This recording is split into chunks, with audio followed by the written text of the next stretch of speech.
हुजूर, अरे हुजूर, का बात बस सरकारी बाबू चिल्लाते हैं अरे मत। खानदान का इज्जत मट्टी में मिल गईल।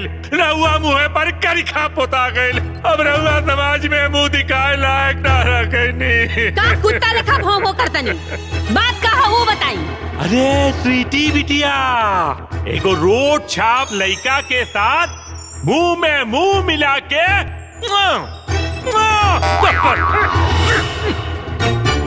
का रे का देख, हमार अधिकार दिमाग जरावल छोड़ दे। अते हूँ घर में आग लगावल छोड़ दे। अरे देखी हुजूर, देखी एगो नौकर होके मैनेजर के मुंह लगता। ते मैनेजर है रे? मैनेजर ना टाइमेजर का टाइमेजर। अच्छा, इला सिटी मैडम आ गईली। स्वीटी कॉले का साथे रहल हा। के कहले सा?